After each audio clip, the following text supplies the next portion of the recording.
प्रभु यीशु की स्तुति हो, प्रभु यीशु की महिमा हो, वो बढ़े और हम घटे, हमारे जीवन से उसे महिमा मिले।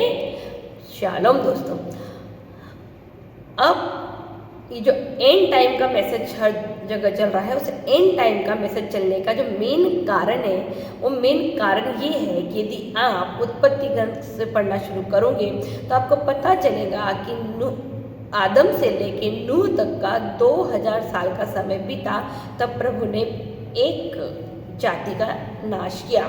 2000 साल। फिर आप देखोगे कि नूह से लेके मूसा तक 1000 साल का एक समय गया।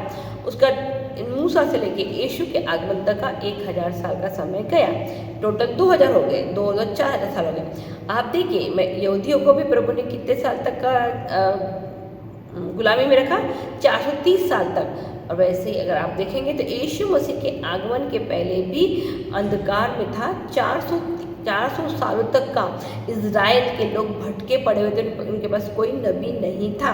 तो प्रभु अपनी भविष्यवाणियों को नबियों के द्वारा, वो भविष्य में जो कुछ भी करने वाला है उसे वो नबियों के द्वारा आपको बता देता है। और यदि आप लोग सचमुच नए नियम को अच्छे से जानना चाहता है तो उस नए नियम में ऐसा कुछ भी नया नहीं है, वो सब कुछ ऑलरेडी पुराने नियम में स्पेशली भविष्यवाणियों में बता दिया गया है कि नए नियम में ऐसा ऐसा होने वाला है।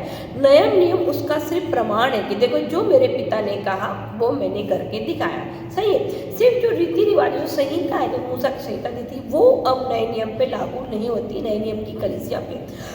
क्यों नहीं होती? क्योंकि हम अनुग्रह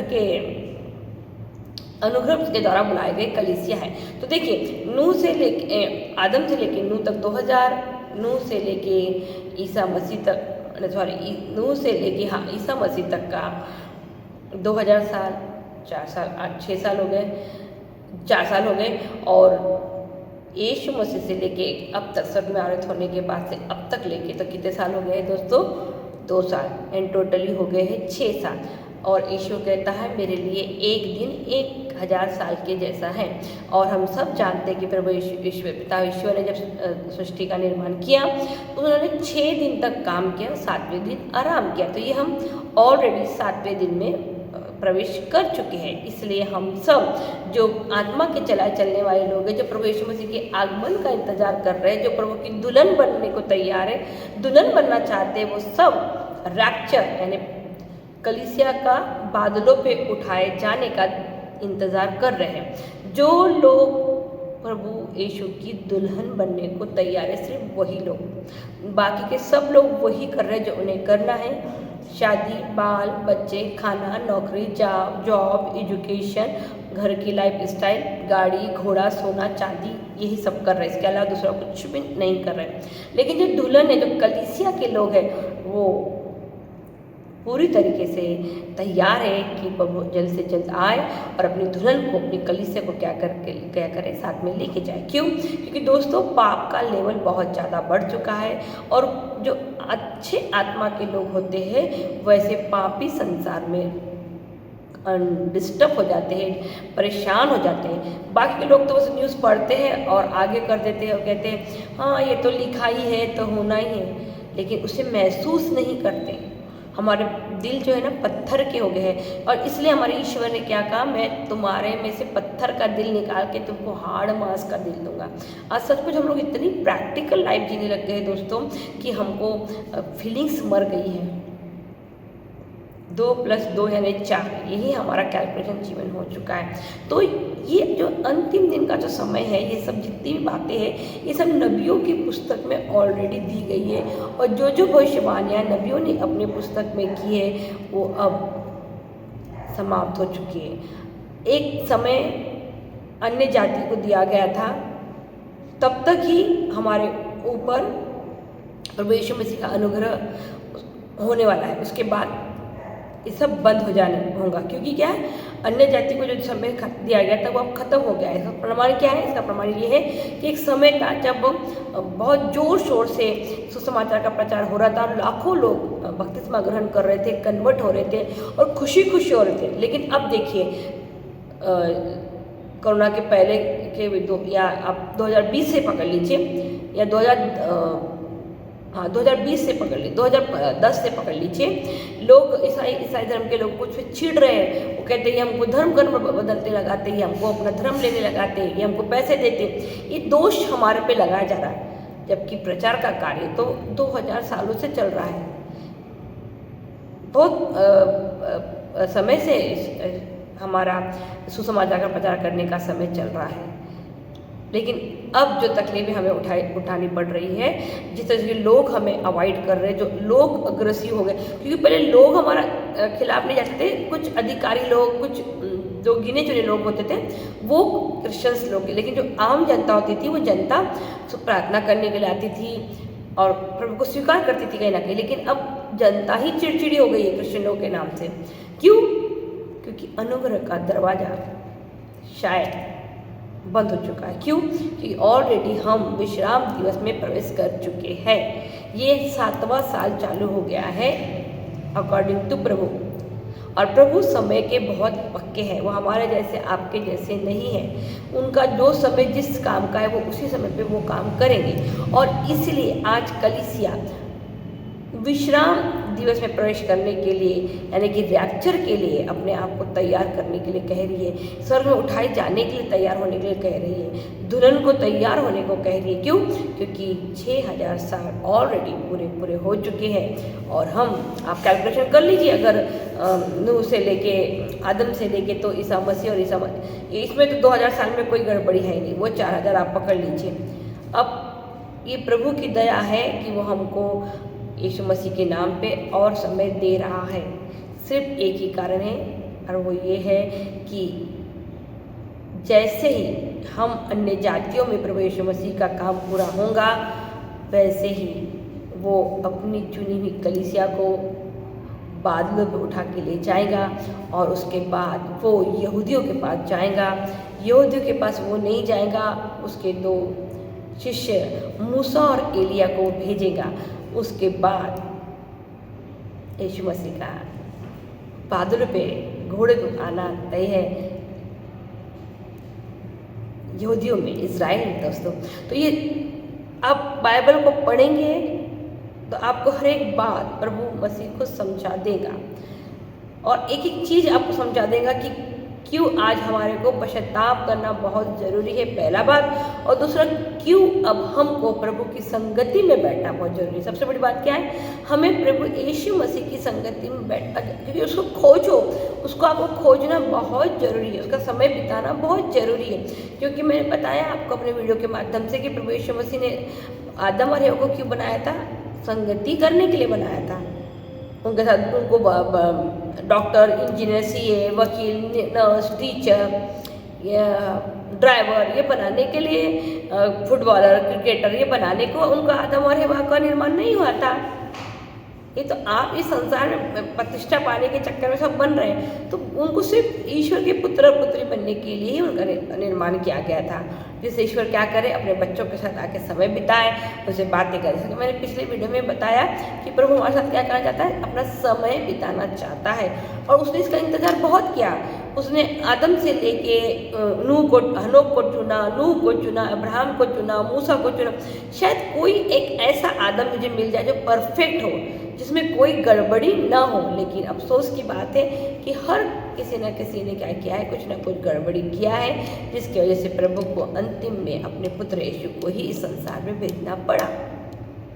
तो बाइबल हमें इस बारे में क्या कहती है? क्योंकि बहुत से लोग कहते हैं कि अच्छे कर्म करो तो आपके साथ अच्छा ही होगा, और प्रभु आपको क्या करेगा? स्वर्ग राज्य में ले जाएगा। मेरे दोस्तों, सिर्फ और सिर्फ अच्छे कर्म करने से आप स्वर्ग राज्य में नहीं जाएंगे। अच्छे कर्म करना बहुत अच्छी बात है, लेकिन अच्छे कर्मों से आपका स्वर्ग राज्य का कोई लेना देना नहीं। स्वर्ग राज्य का लेना सबसे पहले है यीशु मसीह से, कि आपको यीशु मसीह पे विश्वास करना होगा कि वो ईश्वर के इकलौते पुत्र है, वो ईश्वर है, वो धरती पे आए थे, और उन्होंने मनुष्य जाति के पाप, गुनाह, गलती के लिए अपने आप को कलवारी पाट के उस क्रूस पर अर्पित किया था। वो मर गए थे, वो तीसरे दिन जी उठे, और वो स्वर्ग में आरोहित हुए। ये सबसे पहला पॉइंट है। और दूसरा पॉइंट क्या है? दूसरा पॉइंट ये है कि हमें हमारे ईश्वर के साथ चलना होगा। रोमियो के नाम संत पौलुस का पत्र, अध्याय 4, पद संख्या 6। इसी तरह दाऊद उस मनुष्य को धन्य कहते हैं जिसे ईश्वर कर्मों के अभाव में भी धार्मिक मानता है। हाँ, उसके कर्म में कमियां हैं बहुत, उसके कर्म इतने अच्छे नहीं हैं, या उसने कुछ ऐसे कर्म किए जिसमें अच्छे कर्मों का अभाव था, लेकिन फिर भी क्या कर रहा है, धन्य है क्योंकि वह धार्मिक। कौन धार्मिक मान रहा है उनको? ईश्वर उनको धार्मिक मान रहा है, क्योंकि लिखा है धन्य है वे जिनके अपराध क्षमा हुए हैं, जिनके पाप ढक दिए गए हैं। धन्य है वो मनुष्य जिनके पाप का लेखा प्रभु नहीं रखता। हाँ, ये देखिए कितना सुंदर वचन संत पौलुस ने लिखा हुआ है कि सिर्फ और सिर्फ कर्मों के ऊपर आपका और मेरा स्वर्ग राज्य में जाना डिसीजन नहीं है। मैं भी हमारे कर्मों में क्या हो, अभाव हो, किसी प्रकार की कमी हो हमारे कर्मों में, लेकिन फिर भी हमें ईश्वर धार्मिक मानता है। क्यों मानता है? क्योंकि हम हमारे अपराध प्रभु ने क्षमा कर दिए हैं, हमारे पाप ढक दिए हैं, और क्या कि हमारे पापों का प्रभु लेखा नहीं लेता। किसके? ये कौन है ये लोग? कौन किसको धन्य बोल रहा है? मूसा। ये वो सब लोग हैं दोस्तों जिनके कर्मों में कुछ अभाव रह गया था, लेकिन फिर भी प्रभु ने उनसे उनके कर्मों का लेखा नहीं लिया। जैसे कि आप जानते हैं कि इब्राहिम ने अपने जीवन में कई गलतियां करी, जैसे कि उसका बुलावा सिर्फ उसका अकेले का था, पर वो लूत को लेकर आ गया। सारा ने कहा नौकर दासी से मेरे को मेरा बच्चा होना, तो सारे की बात मानकर दासी को चले गया। दूसरा, डर के मारे अपने 2 बार अपनी पत्नी को अपनी बहन बताया। मैं भी थी तो उसकी बहन, लेकिन अब शादी होने के बाद तो पत्नी हो गई ना, बहन तो बात रिश्ता खत्म हो गया। तो उसके कर्मों में अभाव था, लेकिन प्रभु ने उस पर दया करी। क्यों? एक ही कारण दोस्तों, क्योंकि वो प्रभु के साथ चलता था। आप और मैं भी यदि आज अब अपने प्रभु को साथ चलना शुरुआत नहीं किए, प्रभु के आगमन में दोस्तों फिर एक चींटी की इतनी गैपिंग बचा है, क्योंकि लिखा है पलक झपकते ही प्रभु यीशु मसीह का आगमन हो जाएगा। पलक झपकते ही इतनी तैयारी आत्मिक दुनिया में हो चुकी है। जो आपको दिख रहा है ना, इस संसार नहीं, आत्मिक दुनिया में कितना सारी तैयारी हो चुकी है दोस्तों, इसकी हद नहीं है।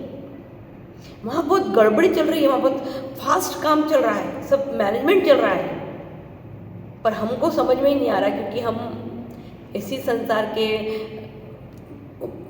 में लगे हुए हैं। कौन सी सरकार आने वाली है, कौन सी सरकार जाने वाली है, किस सरकार में हमको क्या देने वाला है, मतलब क्या फैसिलिटी मिलने वाली है, इसी सब चीज़ों में हमें लगा हुआ है दोस्तों। इस दुनिया का अभी जस्ट संजय कपूर जो मर गया, उसकी करिश्मा कपूर के जो पहले हस्बैंड था, तो जज ने बहुत सुंदर एक डिसीजन दिया उनको आखिरी में। उसकी मम्मी को, उसकी बीवी को बोला, तुम एक मरे हुए व्यक्ति के पैसों के लिए लड़ रहे हो, जिसने आप 30,000 करोड़ की 3,000 करोड़ की 300 करोड़ की प्रॉपर्टी उसने अपने परिवार के लिए छोड़ कर गया है, और वो मर गया इतनी प्रॉपर्टी बना के, और परिवार सब झगड़ रहे। पहली बात। दूसरी बात, जज ने इतना सुंदर बात बोला, इस संसार से मनुष्य मुट्ठी भर मट्टी भी लेके जा सकता नहीं, और आप लोग एक मरे हुए व्यक्ति के पैसे के लिए झगड़ा कर रहे हो। पहला बात। दूसरा, एक व्यक्ति, अभी मैं आपको बताती हूँ, जो अभी जस्ट मरे हैं बंगाल के हीरो, 34 या 38 की एज में उनको हार्ट अटैक आ गया। उन्होंने 80 करोड़ का बंगला बनाया, अब उस पर वो और उनकी माँ रहते थे। ये 80 करोड़ जो उन्होंने कमा के बंगला बना के चले गया दोस्तों, क्या लगता है आपको? क्या ये 80 करोड़ का बंगला इस व्यक्ति को स्वर्ग के राज्य में पहुंचा देगा? मैं भी ये 80 करोड़ को लोगों को दान दे देता, किसी का भला करके जाता, तो शायद स्वर्ग राज्य में उसके लिए कुछ उम्मीद रहती। उसके कुलती की माँ है, उस 80 करोड़ के बंगले में रह के क्या करेंगी? वो किसी मंदिर में जाके रह रही है, कहती इतने बड़े बंगले में रह के मैं क्या करूँ जब मेरा बेटा ही नहीं है। तो आप मेरी बातों को समझने की कोशिश कर रहे हैं? इस संसार के धन संपत्ति, खाने पीने, घूमने, एंटरटेनमेंट के पीछे इतने पगले, इतने दीवाने मत हो जाओ दोस्तों कि बाइबल पढ़ने के लिए आपके पास समय ना हो, फैमिली प्रेयर के लिए आपके पास समय नहीं हो। इतनी प्रैक्टिकल लाइफ मत जिए कि जब प्रभु आपके सामने आए तो आपके पास उसके बारे में बोलने के लिए 2 शब्द भी ना हो। एज अ क्रिश्चियन जब आपका प्रभु के साथ इंट्रोडक्शन हो और प्रभु आपको पूछे मेरे बारे में बताओ, तो आपके मुंह से आपको सोचना पड़े, समझना पड़े, आपको स्क्रिप्ट ढूंढना पड़े। ऐसा ना हो जाए दोस्तों। समय आ गया है कि आप और मुझे प्रभु यीशु मसीह की संगति में चलना है दोस्तों। क्यों? यदि हम प्रभु यीशु मसीह की संगति में चलेंगे दोस्तों, तो भी हमारे कर्मों में कुछ अभाव रह जाए, लेकिन प्रभु की दया से वो हमको क्या मानता है, क्या बोलता है दाऊद, धन्य वे लोग जो इसे ईश्वर धार्मिक मानता है कर्मों के अभाव में। हाँ, हो सकता है हम परफेक्ट हम नहीं हो, लेकिन हमारे कर्म अच्छे ऐसे नहीं हो, प्रभु की नज़र में हमारे कुछ कर्म ऐसे हो, लेकिन प्रभु हमें धार्मिक मान रहा है। क्यों? इसका उदाहरण है इब्राहिम है, मूसा, अब इन सबका जीवन देखिए, दाऊद देखिए, सुलेमान देखिए, इन सब के जीवन में एशाया देखिए, यिर्मयाह देखिए, ये सब ऐसे लोग हैं जिनकी ज़िंदगी में कुछ ना कुछ कहीं ना कहीं कमी रह गई, लेकिन प्रभु ने उन्हें धार्मिक माना। क्यों माना? एक ही कारण था दोस्तों, क्योंकि उन्होंने अपना जीवन प्रभु ईश्वर के नाम पे समर्पित किया। और सेम कहानी नए टेस्टमेंट में भी है। प्रभु यीशु मसीह ने यही कहा, मेरे पीछे चलो, यदि तुम मुझसे प्रेम करते हो तो मेरी आज्ञा का पालन करोगे और मेरे पीछे चलोगे। हाँ, यदि आप और मैं पिता परमेश्वर के पुत्र और पुत्रियाँ कहलाना चाहते हैं, दुल्हन बनना चाहते हैं दोस्तों, तो आप और मैं अब समय आ गया है कि हम तैयार रहे, रेडी रहे। अब कोई एक्सक्यूज़ नहीं कि मेरे नेकलेस नहीं आया है, मेरा गाउन नहीं आया, मेरा जूता नहीं आया, मेरा चप्पल नहीं, प्रभु मैं बिल्कुल तैयार हूँ, आ और लेके जा। ये तो, और क्यों हम ऐसा बोले कि हम पता नहीं कौन जाएगा, हम जाएंगे दोस्तों। इसीलिए तो यीशु मसीह को हमने ग्रहण किया है। हमने यीशु मसीह को इसलिए ग्रहण नहीं किया है कि हमारे घर में रोटी कपड़ा मकान की कोई कमी ना हो जाए। हमने इसलिए ग्रहण किया है कि हम अनंत जीवन में विश्वास करते हैं। हमने उसे इसलिए ग्रहण किया है कि वही एकमात्र नाम है जो हमें पिता के सम्मुख लेके जा सकता है। हमने इसलिए ग्रहण किया है कि हम विश्वास करते हैं कि यीशु मसीह के उस बलिदान के द्वारा, कलवारी पहाड़ के उस बलिदान के द्वारा मेरे और आपके पाप मिट चुके हैं और हम एक नया जीवन पाया है। हम पाप के लिए मर चुके हैं और ईसा मसीह के लिए जीवन है। इसीलिए हमने ईसा मसीह को ग्रहण किया है। स्पेशली हमारे जो पूर्वज लोग थे, उनको इतना डीप में कुछ जानकारी नहीं थी, उन्हें सुसमाचार प्रचार इस तरीके से नहीं किया गया था। इसलिए दोस्तों, उन्होंने कभी भी यीशु मसीह को इस नज़र से नहीं देखा, या यीशु मसीह के स्वर्ग के राज्य के सुसमाचार को उस नज़र से नहीं देखा। वो बस इतना ही कहते थे, प्रार्थना करो, हर बात में, परेशानी में क्या कहते हैं, प्रार्थना करो, प्रभु आपकी प्रार्थना सुनेगा। इसमें तो आज भी डाउट नहीं है। लेकिन हम इस संसार में बहुत लंबा क्यों रहना चाहते हैं, ये अपने आप में एक बहुत बड़ा सवाल है। हम हर दिन ऐसा क्या कर रहे हैं जिससे ईश्वर के राज्य की के लिए हम कुछ बो रहे हैं। हम जो कुछ भी बोल रहे हैं इस मिट्टी के शरीर के लिए बोल रहे हैं। तो जब आप मिट्टी के शरीर के लिए बोल रहे हो तो मिट्टी के शरीर में ही काटोगे, लेकिन जब आप आत्मा के शरीर में बोओगे तो आत्मा में काटोगे। तो दोस्तों, ये बहुत सुंदर वचन है, वैसे तो बहुत बड़ा वचन है, मैंने इसको शॉर्ट कर मैं पढ़ी हूँ। आप रोमी के नाम से तो अध्याय 4 पूरा पढ़िए। इसमें इब्राहिम का विश्वास बताया है। तो विश्वास और कर्मों में क्या फ़र्क है और प्रभु कैसे अपने बच्चों को चुन लेगा, उसका एक ही सबसे बड़ा ये है दोस्तों, और वो है जो बच्चा अपने माता पिता का, यानी माता और पिता, वो तो पुरुष है वहाँ पे, इसलिए अगर रोल कॉल नहीं है, जो अपने पिता के साथ समय बिताएगा, जो अपने पिता से पूछेगा, डैडी क्या आपने खाना खा लिया है, डैडी आज का दिन कैसा गया, क्या डैडी मैं आपके साथ बैठ सकता हूँ, डैडी क्या मैं आपके साथ खाना खा सकता हूँ, डैडी मैं भी आपके साथ सैर करने चल सकता हूँ, डैडी मैं आपके हर काम में आप ही क्या करना चाहता हूँ, सहायता करना चाहता हूँ। ऐसा बच्चा परमेश्वर को चाहिए। ऐसा बच्चा परमेश्वर को नहीं चाहिए जो हर दिन, हर पल, हर समय बस क्या करता रहे, विरोध जताता रहे, कंप्लेंट करता रहे, मांगता रहे और हर वक्त अपनी कमियों के लिए अपने पिता को दोष देता रहे। ऐसे बच्चा पिता को नहीं चाहिए, ना उस पिता को चाहिए और मेरे ख्याल से इस संसार के पिता को भी नहीं चाहिए। सही है। तो दोस्तों ये बहुत सुंदर वचन है, इस पर मनन चिंतन कीजिए। बाइबल अपने घरों में प्लीज़ प्लीज़ पढ़िए, प्रभु को समय दीजिए, क्योंकि दोस्तों ऐसा ना हो हमने पूरा जीवन हम ईसाई के फोड़ पिटारे ये करें और अंत में हमने क्या किए, उसको खो दिया। ऐसा नहीं होना चाहिए दोस्तों, क्योंकि अब ये समय आ चुका है कि जो पिछले थे वो अगले हो चुके हैं, जो अगले हैं वो पिछले हो चुके हैं दोस्तों। क्योंकि जो अगले थे उन्होंने इस सुसमाचार का वैल्यू जाना ही नहीं, इसका असली मकसद ही नहीं जाना। इस संसार में वो लोग बटोर रहे हैं, जिस संसार के बारे में प्रभु हमसे कह रहे हैं कि मैं पत्थर पे पत्थर भी नहीं रखूँगा, मैं सब कुछ नाश कर दूँगा। तो जो दुनिया, जो संसार परमेश्वर नाश करने वाले हैं, उस संसार में अपने लिए कुछ भी बटोर के हम क्या कर लेंगे दोस्तों, सब कुछ वेस्ट है समय। एक और एग्जाम्पल मैं आपको बताती है, मैंने यूट्यूब पे भी एक शख्स को देखी, शायद मैंने पता नहीं पहले बताया क्या, उन्होंने आगरा का जो ताजमहल है उसके जैसा ही ताजमहल के पूरा डिज़ाइन में अपनी मिसेस के लिए घर बनाया है। करोड़ों करोड़ों में उसकी कीमत है, लग्जरियस बिल्कुल अपार्टमेंट है दोस्तों, रहने वाले 2 या 4 लोग और 4000 लोग की ज़रूरत उस महल में हो सकती है।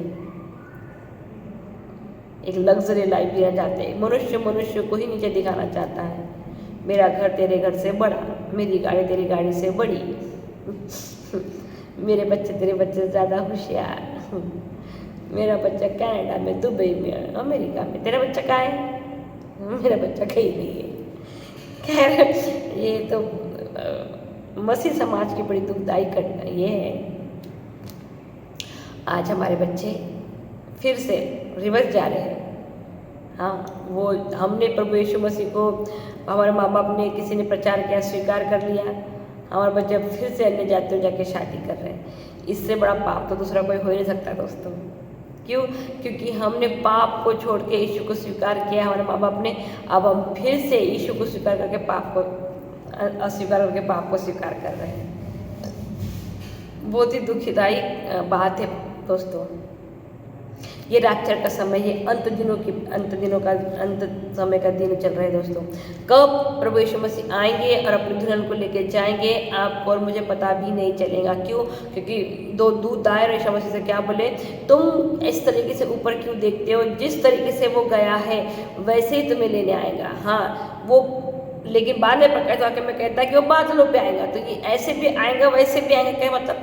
हाँ, जब वो सिंपल आएगा तब वो अपनी कलीसिया को लेने के लिए आएगा, लेकिन जब वो बादलों पे आएगा वो यहूदियों के लिए आएगा दोस्तों, हमारे लिए नहीं आएगा। पहले हमारे लिए एक सिक्योर जगह रख देगा, जिससे इस संसार में होने वाले जो भी लड़ाई झगड़े, जो भी अब ये जो लड़ाई है ये तीसरे युद्ध में कन्वर्ट होंगी और होने ही चाहिए। क्यों?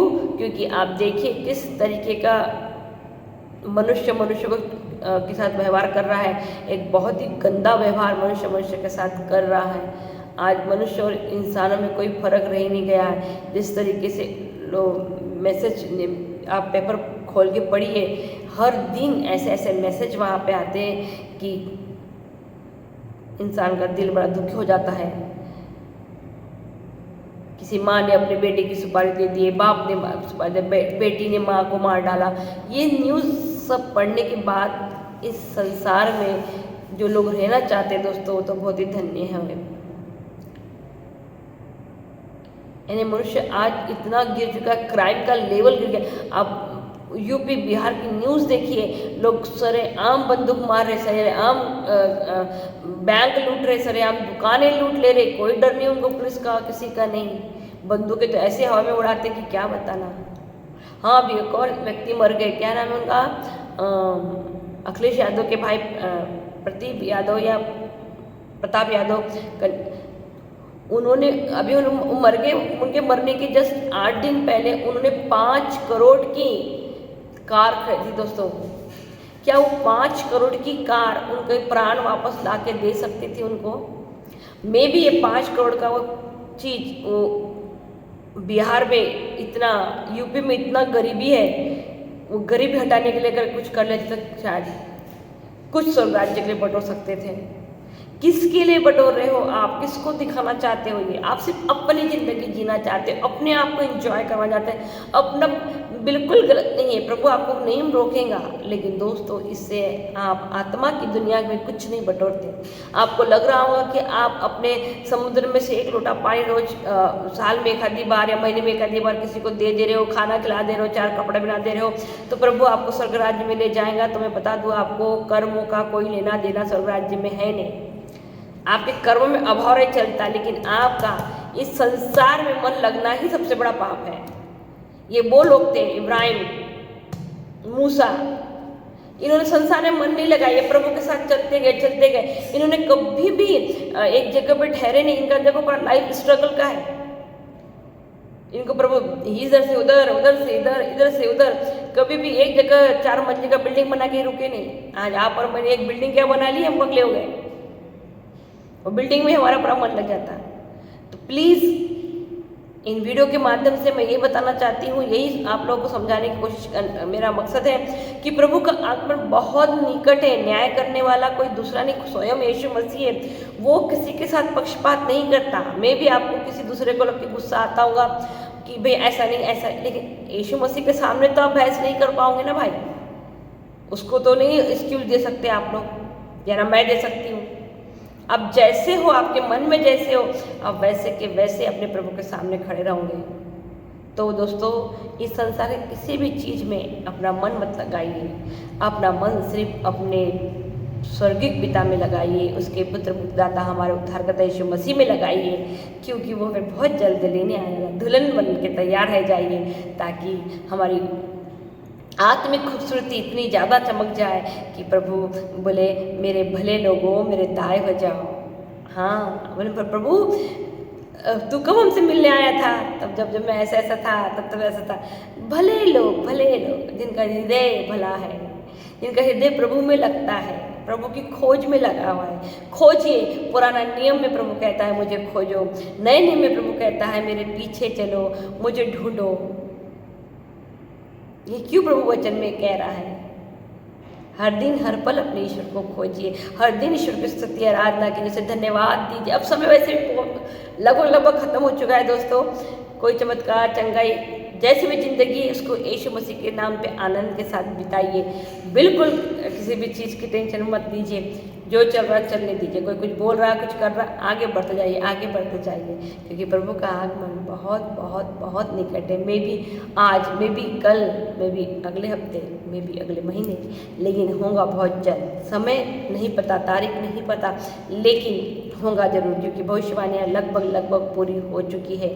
सारे कैलकुलेशन, अगर बहुत सारी चीज़ें कैलकुलेट भी है बाइबल में, अगर मैं आपको बताने जाऊँगी तो बहुत समय लग जाएगा। मैं कोशिश करूँगी बताने के लिए कि बाइबल के जो कैलकुलेशन है उसके हिसाब से ये सब समय काय का है, चिन्ह साइन काय के यीशु मसीह के आगमन की। वो वाला आगमन नहीं, बादलों वाला, वो तो जब आएगा यहूदियों के लिए आएगा, हमारे लिए। हम जो अन्य जातियों से आए हैं, हम उसकी क्या है, दुल्हन है। नई कलीसिया को प्रभु ने क्या कहा, दुल्हन का।